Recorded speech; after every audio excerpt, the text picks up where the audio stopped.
सलामतुल मजीद चौधरी साहबा का है इस्लामाबाद यूके से, कहती हैं कि सूरह हदीद की आयत 15 वगर्रकुम बिल्लाहिल गरूर पे ख़त्म होती है, जबकि इसी सूरत की आयत 21 जो है वो इल्ला मताउल गरूर के अल्फाज पे ख़त्म होती है। तो ये गरूर और गुरूर ज़बर और पेश के साथ ये क्या वजह है इसका? गुरूर तकब्बुर को कहते हैं और गरूर मुतकब्बिर को कहते हैं, तकब्बुर करने वाला। ये फ़र्क है इसमें। ये मतलब नहीं है कि जो पेश से गरूर है उसके तकब्बुर में ज़्यादा घुंडी है, और जो ज़बर से गरूर है वो ज़रा सीधा सादा झटका से मगरूर है। बिल्कुल अरबी कलाम को अरबी लुगत के हवाले से समझना चाहिए।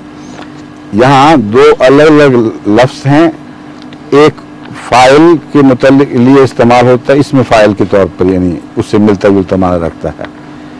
हर मुतकब्बिर मगरूर को गरूर कहते हैं, और तकब्बुर और गुरूर को, तकब्बुर और गुरूर वाले को नहीं, तकब्बुर और गुरूर को गुरूर कहा जाता है।